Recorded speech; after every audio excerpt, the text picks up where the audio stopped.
Konsep awalnya bagaimana menyikapi ujian dalam kehidupan. Itu dulu. Nanti baru ke detil apakah seperti Nabi Ayub atau Zakaria, itu kan pertanyaannya. Al-Baqarah ayat 155 sampai 157. Allah sampaikan gini. Walanabluwannakum bisyai'. Di situ pakai la sebagai taukid. Lalu pakai nunnya ta'zim. Tadi kita bahas waktu subuh. Demi keagunganku, aku membuat hukum dalam kehidupan. Setiap hambaku yang ingin sukses, dia mesti mengeksplor kemampuannya meraih kesuksesan itu dengan melewati tahapan-tahapan kehidupan. Itu yang kita sebut ujian. Sebab kalau tidak diuji, tidak mungkin kita bisa meraih apa yang kita harapkan. Anak-anak mau jalan kan latihan dulu. Mau bicara latihan dulu. Anak sekolah lulus latihan dulu. Itu hukum kehidupan. Dengan berlatih itu semua potensi di diri kita hidup. Itulah adilnya Allah. Kalau nggak dibegitukan, ini nggak kuat nih. Kaki nggak kuat jalan. Tangan nggak berfungsi. Otak nggak berfungsi. Dibuat sistem kehidupan kita itu berjalan. Lewat apa? Ujian. Jadi sebetulnya ujian-ujian yang kita hadapi itu satu secara fitrah Allah siapkan untuk memperkuat diri kita dan sistem bagian tubuh kita. Satu itu. Yang kedua, ujian hidup itu sebetulnya mengantarkan kepada setiap harapan dan kesuksesan yang ingin kita raih. Jadi kalau kita berdoa nih ya, Allah kasih hukum gini. Ya Allah, saya pengen lulus ke kampus A. Bagaimana jalan ke sana? Nah, itu sistemnya ada ujian khusus tuh. Ini yang dipelajari. Kamu tingkatkan belajarnya begini, ya, spend waktunya seperti ini, atur waktunya begini, yang dipelajari begini, mekanismenya diberikan instrumennya kepada kita. Otaknya dikasih, jalannya dikasih, pikirannya dikasih, hidup semua itu. Jadi kalau cuma pengen lulus tapi nggak ikut sistem ini, nggak akan masuk. Satu ya. Nanti sama semuanya. Yang pengen pintar ada jalannya, yang pengen kerja ada, yang pengen sukses ada. Dibuat sistem seperti itu sehingga sibgoh kehidupan dunia kita untuk tatanan kehidupan ini semua hidup. Ya, ide muncul, pembangunan muncul, kreativitas muncul.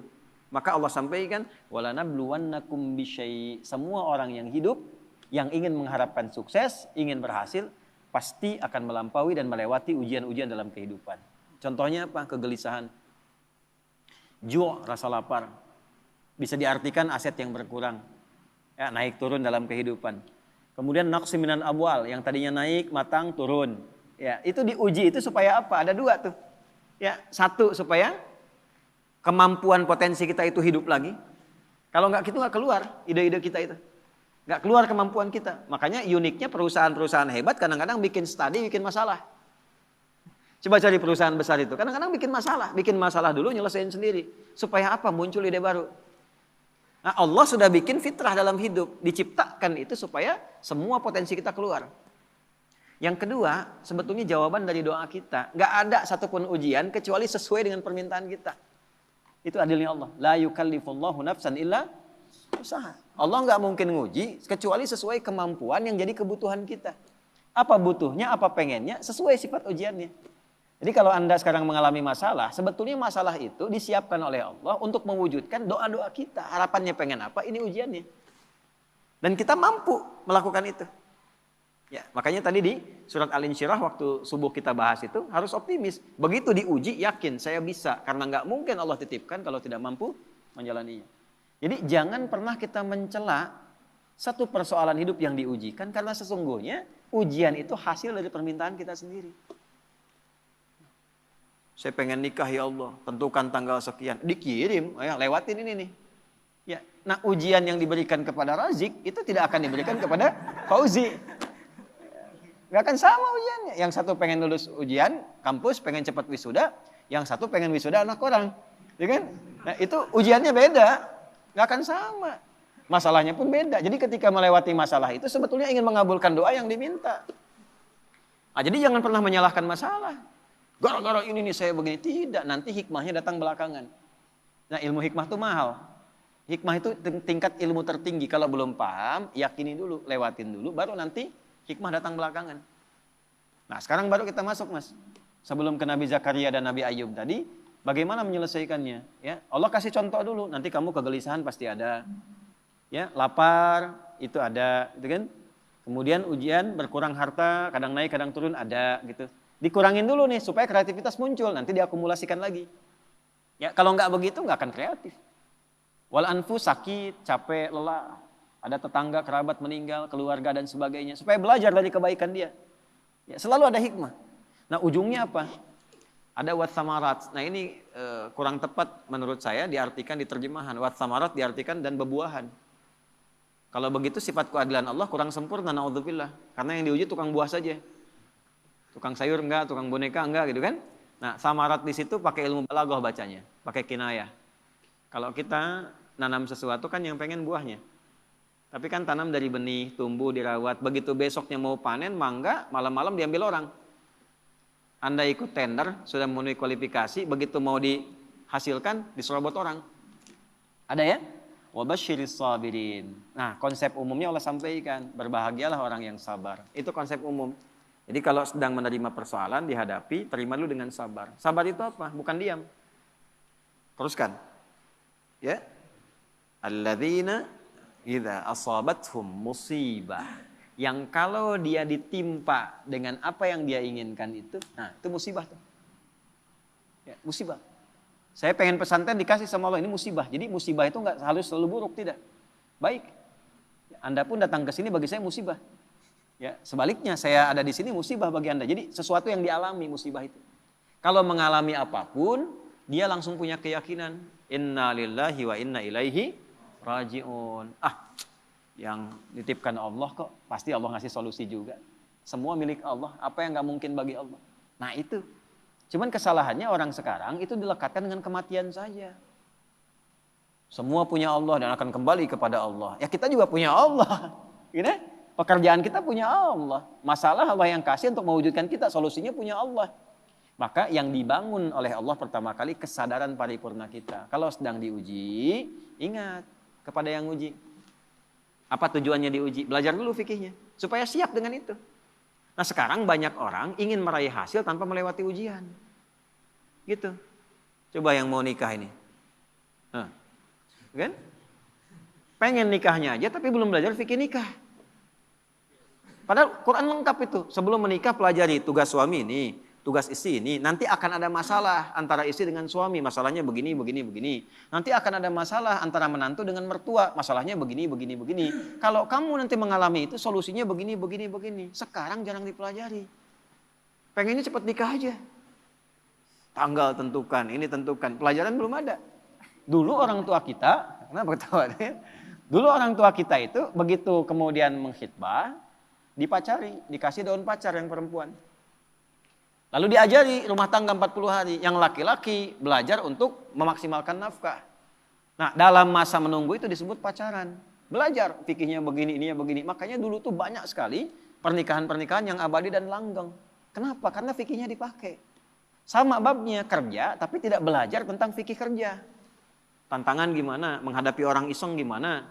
Kalau makin naik, oh ini akan terjadi. Orang nggak suka, ingin menyingkirkan, ingin menyungkurkan, menghambatnya begini. Nanti cara menyelesaikannya begini. Ibadah ritualnya begini, secara intelektual pemetaannya begini, di lapangannya akan begini. Itu ada semua. Dan hebatnya adanya di Quran. Nah, makanya orang-orang yang kembali kepada Allah, dipuji oleh Allah. Ayat 157-nya. Ulaika alaihim salawatum mir rabbihim wa rahmah. Orang-orang yang memetakan mitigasi persoalan dan menerima optimis dia selesaikan, dipuji oleh Allah dibandingkan orang yang berkeluh kesah. Jadi sabar itu bukan diam. Sabar itu mengkontemplasikan, terima. Karena nggak diterima pun jadi masalah kita juga. Dan yang pengen itu kita juga. Terima dulu. Nanti setelah itu terhubung dengan Allah, sholat. Karena itu sholat disandingkan dengan sabar untuk menyelesaikan masalah. Ada di mana? Al-Baqarah 45. Ya, wasta'inu bisabri wassalah. Kalau engkau punya masalah, terima dulu. Bukan cuma engkau, yang lain juga punya masalah. Kan engkau juga yang minta. Nanti bawa solusinya lewat sholat, minta sama Allah petunjuk. Kalau belum yakin di soal imannya, Al-Baqarah 153. Ya ayyuhalladzina amanu sta'inu bisabri wassalah. Katanya engkau yakin dengan saya. Engkau yakin percaya kepada saya. Saya kasih kok, nggak yakin juga. Di mana imanmu kata Allah?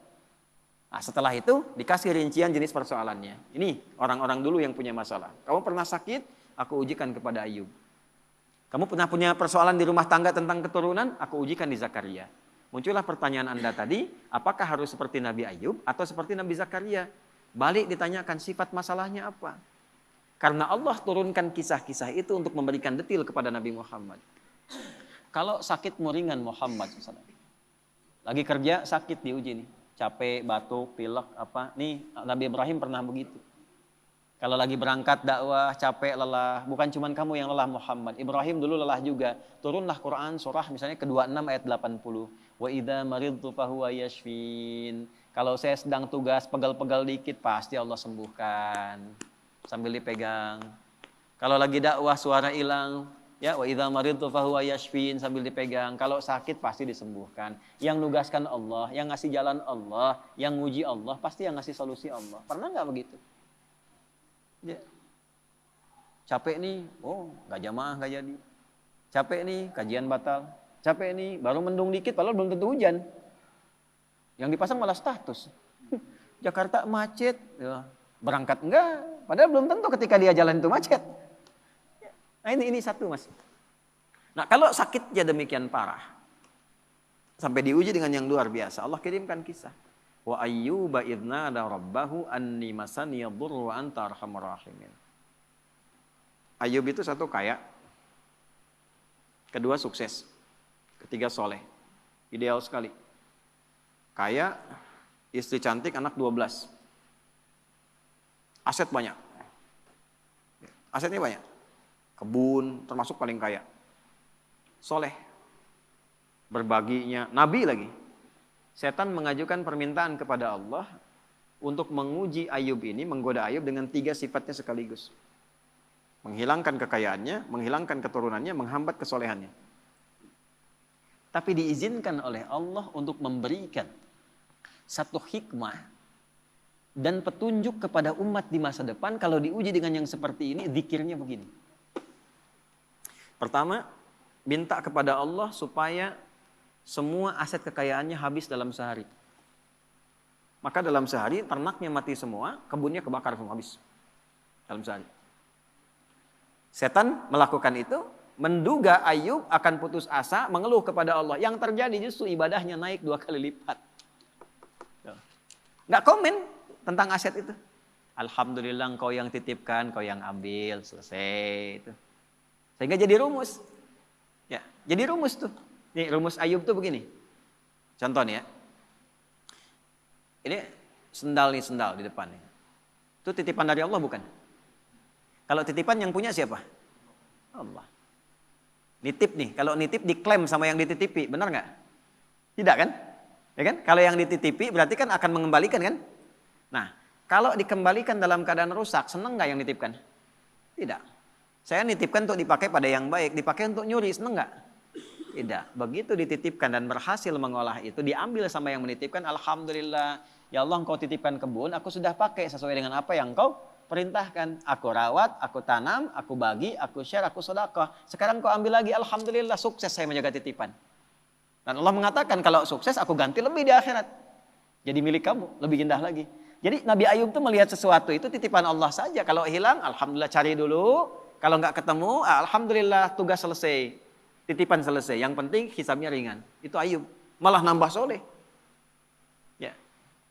Nah, bisa nggak itu kita bawa dalam kehidupan sehari-hari? Ya, makanya kata Nabi, ajaban li amril mu'min, orang beriman tuh sempurna, mengagumkan perkaranya. Kalau dapat kesuksesan dia bersyukur, jadi nggak berlebihan. Allah juga yang nitipkan kok.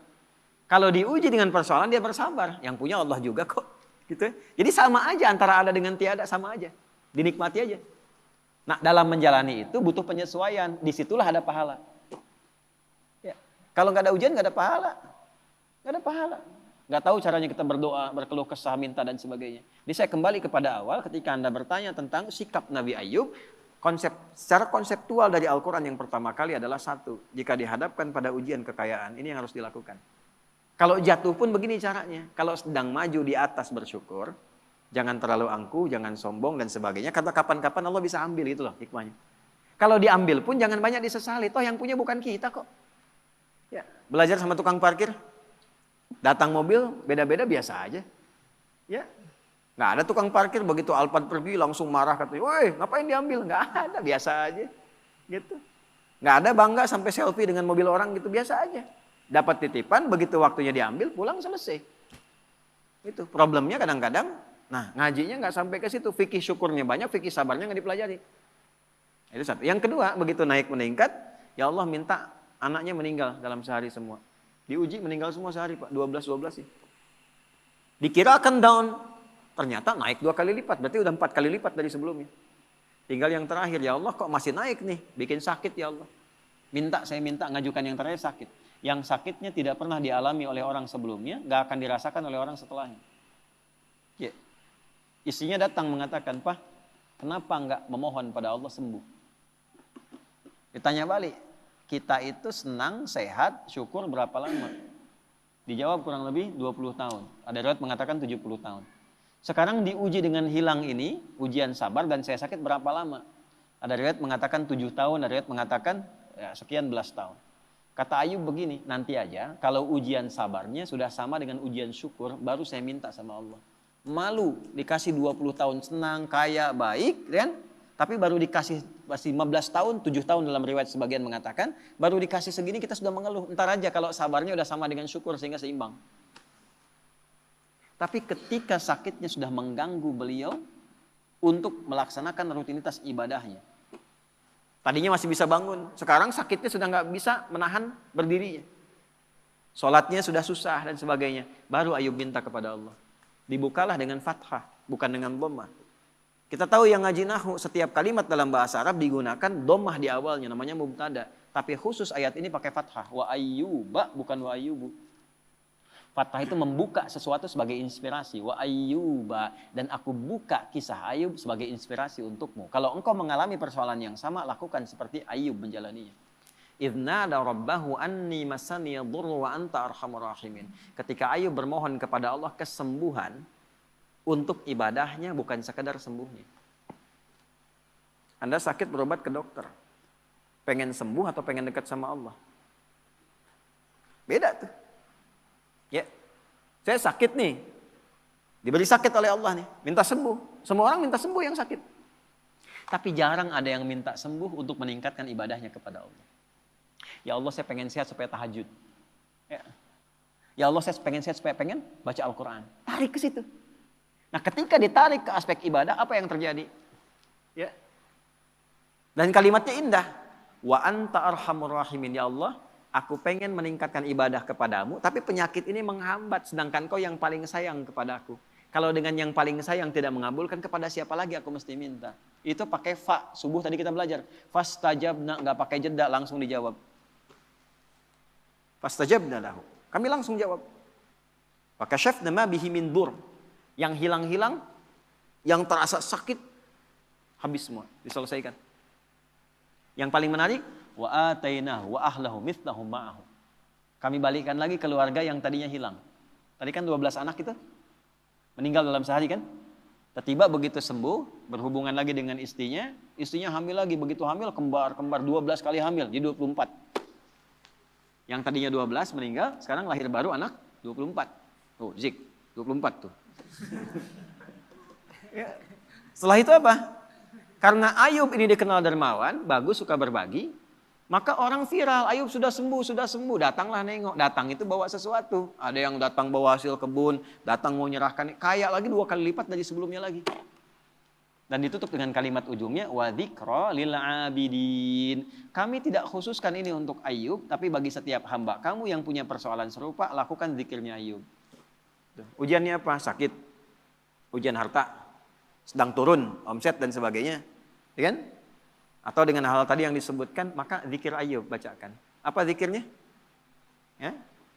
Anni masani yadurru wa anta arhamur rahimin. Itu. Jelas ya? Oke. Zakaria berbeda. Zakaria ujiannya di rumah tangga, istri divonis tidak mungkin punya keturunan. Wa mraati aqir. Istriku divonis, menopause dan mandul. Secara medis gak mungkin. Maka apa yang dilakukan? Membangun pendekatan kepada Allah, sholat. Ya, tapi kalimatnya indah. Rabbi la tadharni fardan wa anta khairul warithin. Ya Allah, jangan biarkan aku sendiri untuk memperjuangkan risalah dakwah ini. Aku pengen ada penerus, aku pengen punya keturunan. Itu bukan sekedar punya anak ya Allah. Supaya ada legasi dakwahku yang diteruskan oleh anak-anakku. Gak berhenti memperbaiki masyarakat itu. Ya itu kuncinya. Kalau cuma pengen punya keturunan, yang lain minta banyak. Tarik ke unsur ibadah. Tarik. Engkau yang paling sayang padaku ya Allah. Aku tidak putus berdoa kepadamu. Dari mulai aku kuat sampai fisikku letih, sampai rambutku memutih. Ada orang minta di depan 5 menit tuh. Ustadz, Pak Ustadz, Pak Masuri, tolong Pak Masuri. 5 menit, dikasih gak? Belum tentu. Tapi 24 jam di depan, tangannya begini, Pak Masuri gitu, tolong 24 jam. Dikasih nggak? Keterlaluan kalau nggak ngasih. Ya kan? Allah punya sifat Rahman dan Rahim. Ini ada hamba minta begini, ya Allah, dari mulai rambutku menghitam sampai memutih, fisikku kuat sampai letih, aku tetap yakin bahwa Engkau akan mengabulkan doaku. Aku tidak minta banyak ya Allah, aku minta keturunan supaya bisa meneruskan dakwah bagi orang-orang untuk bisa menyembahmu. Langsung jawabannya sama dengan yang tadi Ayub, fastajabna. Gitu. Tapi isiannya apa? Yusari'una fil khairat, diisi dengan dharma bakti kebaikan. Ya, inilah salah satu yang sanadnya ke Syekh Nawawi Al-Bantani. Ya, jadi kalau pengen cepat doa dijawab, salah satunya bukan sekedar doa, sertakan dengan kebaikan, bisa dengan infak kalau ada harta. Ya. Bisa dengan ibadah tenaga, sholat tambah, baca Quran tambah. Supaya Allah mempercepat pengabulan doa. Nah itulah wasilah. Ada konsepnya di Quran surah 5 ayat 35. Ya ayyuhalladzina amanu taqullaha wabdaghu ilaihil wasilah. Hei orang beriman, kalau punya hajat, punya keinginan, tingkatkan takwamu kepada Allah. Dan jadikan takwa itu sebagai wasilah. Bentuknya apa? Takwa dengan tenaga, amal solehnya, sholat. Kan nggak bayar sholat. Kan? Takwa dengan harta, infak, sedekah. Cari anak yatim, cari penghafal Quran. Ya, cari janda-janda dan sebagainya misalnya. Yang memang ada tanggungan yang bisa kita bantu. Itu jadikan wasilah untuk minta. Cuma mintanya jangan tarik ke dunia. Pandai. Tarik ke akhirat. Minta sama Allah. Tarik. Gitu. Saya pengen punya ini ya Allah. Supaya saya bisa beramal soleh. Nah itu. Jelas ya? Nah jadi sekarang tinggal pilih mas. Nanti indahnya di Quran itu semuanya ada contoh. Nabi Ibrahim ada persoalannya. Nabi Nuh ada persoalan. Semua nabi yang ada di Quran itu semuanya ada hikmahnya. Dan akumulasinya ada pada kehidupan Nabi Muhammad SAW. Maka kesimpulan Quran cuma satu untuk Nabi Muhammad. Laqad kana lakum fi rasulillahi uswatun hasanah. Tinggal diurut. Jadi kalau kita sedang punya masalah apa, gampangnya gini. Nabi pernah mengalami itu di mana, kapan, petunjuknya apa. Ikuti, selesai seketika.